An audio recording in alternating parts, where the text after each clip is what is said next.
مرحبا بكم على أصوات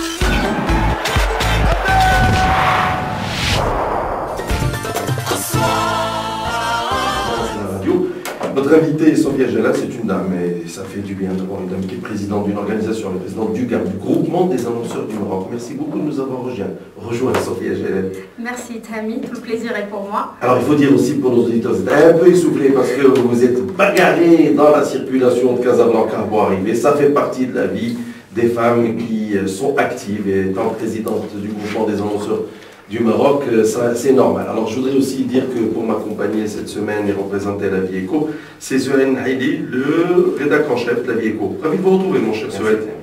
On va commencer par dire, d'abord en quelques mots, le Groupement des annonceurs du Maroc, qu'est-ce que c'est? Alors le Groupement des annonceurs du Maroc, c'est une association de professionnels qui regroupe en fait tous les annonceurs du Maroc, ou en tout cas la majorité des annonceurs du Maroc, pour accompagner le développement du secteur de la publicité au Maroc, mais aussi défendre leurs intérêts et mener des actions structurantes pour le marché. Alors, défendre leurs intérêts, c'est dans quel sens? Quels sont les intérêts des annonceurs? Ce sont les intérêts des entreprises qui sont des investisseurs sur le marché publicitaire? Exactement, en fait c'est de défendre une partie des intérêts d'un annonceur qui est en fait justement l'optimisation de tous ces investissements en dehors, on va dire, des investissements qui peuvent être liés à un CAPEX ou à des ressources humaines, et là il y a d'autres fédérations et corporations qui s'en occupent, mais bien sûr pour la grande majorité, comme vous savez que l'innovation et le marketing représentent une part importante des investissements des annonceurs, donc c'est important de les aider à les optimiser. Alors l'actualité aujourd'hui, c'est le lancement, ou l'aboutissement plutôt, d'un processus qui a pour vocation de mettre en place un système de mesure d'audience pour les radios. Comment s'est déroulé ce processus et quel en est l'intérêt? Alors effectivement, je dirais que c'était un grand jour hier, donc justement où on a dévoilé les résultats de la première vague d'établissement de l'outil radiométrie, donc qui est un outil de mesure d'audience radio. Ce projet, c'est un projet d'il y a plus de 2 ans, donc il n'est pas né d'hier, donc c'est un projet qui a regroupé autour d'une table tous les acteurs du marché de la radio et du secteur publicitaire, donc à commencer par les annonceurs, les agences médias, les régies et bien sûr les radios elles-mêmes. Donc c'est un projet qui est porteur de consensus, donc un projet on va dire unique autour d'un même objectif, c'est structurer l'offre radio, accompagner l'investissement des annonceurs, mais aussi accompagner les lignes éditoriales des radios elles-mêmes. C'est pas la première fois que vous mettez en place un système comme ça. Le premier concernait le monde de la télévision. Effectivement, en fait, c'est pas une première, et c'est ce qui a donné aussi, au fait, toutes les chances à ce deuxième outil de réussir, parce que la première était déjà avec la télé, donc qui a été mise en place il y a déjà 4 ans. Donc, mais je peux dire qu'on peut être fier au Maroc d'avoir des outils aussi important. Rationnel, hein, c'est ça qu'il faut dire à nos auditeurs, c'est que c'est des outils rationnels, basés sur des études de marché. On interroge les auditeurs, on essaie de comprendre quels sont leurs comportements. Alors on va parler un peu de tout ça. Souhail Haïli, première question. Première question, je voudrais savoir si ça concernait toutes les radios de la place ou une partie. Alors, la mesure d'audience elle-même concerne toutes les radios de la place, même les radios étrangères qui peuvent être éventuellement captées par certains auditeurs dans certaines régions du Maroc, notamment le Nord, ou même des web radios que plusieurs auditeurs peuvent aussi écouter à travers l'Internet. Maintenant, aujourd'hui, Internet, c'est significatif ou pas dans les résultats qu'on relève? Alors, Internet n'est pas significatif. Par contre, on est sûr qu'il va l'être de plus en plus à l'avenir. Mais par contre, ce qui est important à noter, c'est quand même l'utilisation du mobile pour écouter la radio. Donc, un auditeur sur 3 utilise son mobile pour écouter la radio. Peut-être qu'il y a des gens qui nous écoutent en ce moment avec leur oreillette probablement. leur écouteur dans l'oreille et qui écoutent à soi. Probablement. Alors je voudrais juste que vous nous résumiez un petit peu les grandes surprises, parce que c'est la première fois qu'on mesure l'audience des radios. On peut être étonné par certains éléments des résultats. Oui, alors au fait déjà, on va dire, il y a eu une surprise, mais on va dire qui était plutôt déjà positive. Cette étude a démontré au fait la puissance du média radio, qui souvent était, on va dire, utilisé comme un média complémentaire ou d'appoint pour certains annonceurs ou agences. Donc déjà, plus de 60% de pénétration, c'est énorme. Donc c'est plus de 15 millions d'auditeurs pour les 11 ans et plus au Maroc. Donc ça fait du média radio un média puissant.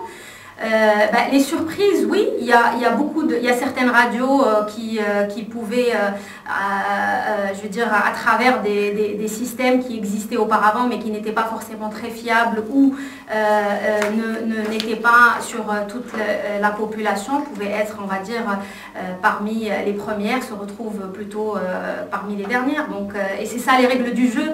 Je rappelle quand même que la majorité des radios font partie de ce projet et ils ont été porteurs et donc ils ont approuvé toutes les étapes méthodologiques, qu'elles soient de l'appel d'offres, le choix de l'institut, la méthodologie et jusqu'à la phase des résultats. Donc, et ils vont continuer à nous accompagner. Elles ont joué le jeu même si les résultats ne vont pas forcément plu. Exactement, c'était ça au fait, je pense, les règles du jeu, de la transparence. Donc tout le monde a joué le jeu, sachant que ce n'est que le début. Donc justement, ces résultats vont devoir permettre à beaucoup de radios de revoir si les auditeurs perçoivent le positionnement qu'ils ont voulu faire de leur radio, revoir certains éléments ou au contraire consolider leur ligne éditoriale. Donc, et c'est ça l'intérêt donc d'avoir la visibilité et surtout toute la visibilité. Que change ce système de mesure d'audience par rapport à toutes les études qui étaient faites dans le passé et qui étaient utilisées par certains professionnels et certaines radios? Alors, la différence déjà, c'est je dirais, la méthodologie, la robustesse de l'échantillon. On parle quand même de 12 000 interviewés pour la vague, donc c'est quand même... Une vague, c'est une période, hein, pour les auditeurs, c'est une période d'études. Il y a combien de vagues dans l'année? Alors, il y a 4 vagues, donc c'est des 4 vagues études de dans 3 l'année. mois. D'accord. C'est des vagues de 3 mois. Il y a une 5e, donc, qui est, elle, spécifique au mois de Ramadan, parce que, comme on le sait, le mois de Ramadan peut avoir un impact sur les habitudes d'écoute des auditeurs. Donc, c'est pour ça qu'on a consenti d'ajouter une vague spécifique qui se déroulera chaque année avec la période du mois de Ramadan. Soyez Haïli. Alors j'ai vu un résultat un peu étonnant, c'est la chaîne Mohamed VI pour le Coran qui arrive en tête. Alors selon vous, qu'est-ce qui explique ce score?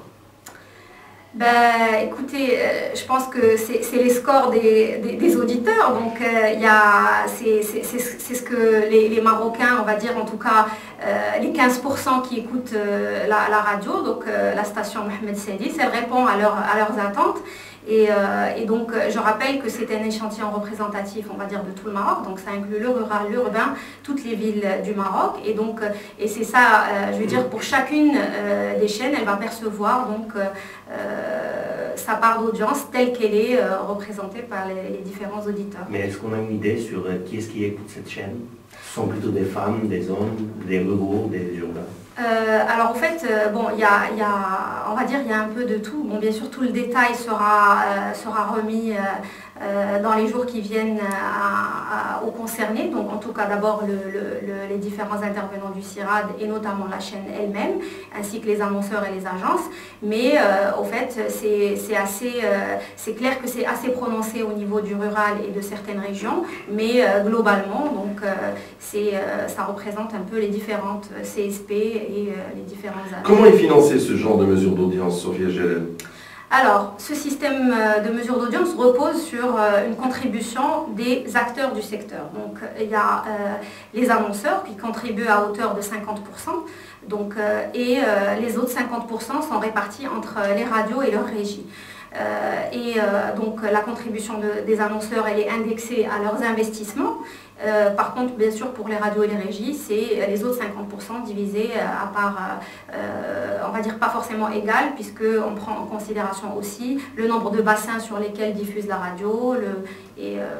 Alors, d'où l'intérêt de dire que le genre d'informations qui sortent de ces études sont des informations commercialisées? Bien sûr. Alors, en fait, c'est une étude commerciale et syndiquée. Donc, elle est payée par donc, le Centre interprofessionnel de la radio de la mesure d'audience radio, donc le CIRAD, à travers les différents collèges qui le représentent. Et c'est pour ça qu'il y a eu un engouement pour les résultats, mais vous pouvez comprendre qu'on ne peut pas non plus divulguer tous les résultats comme ça en direct, puisqu'ils appartiennent quand même au secteur et à la profession qui les a payés. Et au fur et à mesure, les différentes radios elles-mêmes ou annonceurs vont les utiliser en fonction de leurs besoins. Alors, qu'est-ce que ça va permettre pour les annonceurs plus exactement? De mieux orienter leurs annonces par rapport aux différentes catégories de population? Alors déjà, la première des choses, ça va leur permettre de comprendre ce média dans sa globalité, avec ses spécificités, quelles soient les habitudes d'écoute, les affinités, le type de programme que les gens apprécient. Et bien sûr, ça va leur permettre clairement de mieux faire leurs investissements et leurs choix en termes de média planning et de choix de stations, puisque finalement, ce que cherche un annonceur, c'est une optimisation de ses investissements, et donc il va mettre son argent en fonction de ce qu'il a, voilà, de ses besoins. Exactement. J'aimerais vous demander, dans votre expérience de la mesure télé, combien de temps ça a mis pour que ça devienne un système stable, mûr, qui fonctionne et qui est utile et partagé en sens technique de l'expertise? D'accord. Alors au fait, avec l'expérience de la télé, ça nous a pris à peu près une année pour stabiliser l'outil et d'avoir les tendances aussi des chiffres, parce que les tendances permettent aussi de mieux évaluer la pertinence du chiffre. Parce que si on a des courbes avec des dents de scie, on peut aussi se poser des questions. Donc la durée est très importante pour mieux apprécier les chiffres. Maintenant, c'est aussi que le secteur se familiarise avec l'utilisation des chiffres. Donc ça va développer une certaine expertise pour l'utilisation de la mesure, des résultats de la mesure d'audience radio. Sophia Jalal, je rappelle que vous êtes la présidente du GAM, le groupement des annonceurs du Maroc, et vous êtes en direct chez nous à Swat. Toute dernière question, mon cher Sohan Haïli, allez-y. Alors, juste parce que c'est une première expérience, je voudrais savoir si les prochains résultats vont différer un petit peu des premiers, suivant les ajustements qui risquent d'être opérés. Écoutez, franchement, je peux pas dire est-ce qu'ils vont être différents. Sur la télé. Au fait, non, même pour la télé, au fait, c'est l'installation. Donc après, on va mieux apprécier certains chiffres, ajuster des choses sur peut-être la méthodologie, mais globalement, il ne devrait pas y avoir de surprise majeure, sauf si effectivement il y a une surprise dans les habitudes d'écoute des auditeurs eux-mêmes. Mais aussi, il faut dire que tout ça va aussi évoluer selon comment les radios vont se comporter avec ces chiffres, parce que il y a certaines radios qui vont peut-être consolider leur ligne éditoriale, d'autres qui vont les revoir complètement pour attirer de nouveaux auditeurs. Donc tout ça, on va le découvrir avec le temps et avec comment les radios vont évoluer. Mais clairement, pour nous, annonceurs, c'est un outil majeur qui va apporter beaucoup de visibilité pour nos investissements futurs. Toute dernière question, ma chère Sophia Jalal, est-ce que le système de mesure est dans les standards internationaux? Alors, parfaitement, dans les standards internationaux. Je rappelle bien sûr que pendant ces 2 dernières années où on a travaillé sur ce projet avec les différents partenaires, on a fait beaucoup de benchmarking aussi, donc on a comparé avec d'autres marchés développés qui ont déjà mis en place les mesures d'audience radio. Et je peux dire qu'on est largement dans les standards. On a même, on va dire, devancé sur certaines choses, puisqu'on avait la possibilité de démarrer l'outil versus des choses qui sont établies ailleurs. On a aussi été accompagné par des experts internationaux et nationaux pour nous aider à vraiment évaluer l'outil et finalement, donc, on est assez confiant par rapport à la méthodologie et la fiabilité des chiffres. Et bien sûr, il y aura aussi des étapes d'audit et de contrôle tout au long des mois à venir. Merci beaucoup. Je rappelle, Sophia Jalal, que vous êtes la présidente du groupement des annonceurs du Maroc, le GAM, et que vous êtes venu nous parler du nouveau système de mesure d'audience de la radio. Pour ma part, je remercie aussi mon collègue et ami, mon cher Sohan Haïli. Quand vous voulez, vous le savez. Hein. Allez, à la semaine prochaine sur Aswat pour libre-échange, même heure, même endroit, avec autant de plaisir.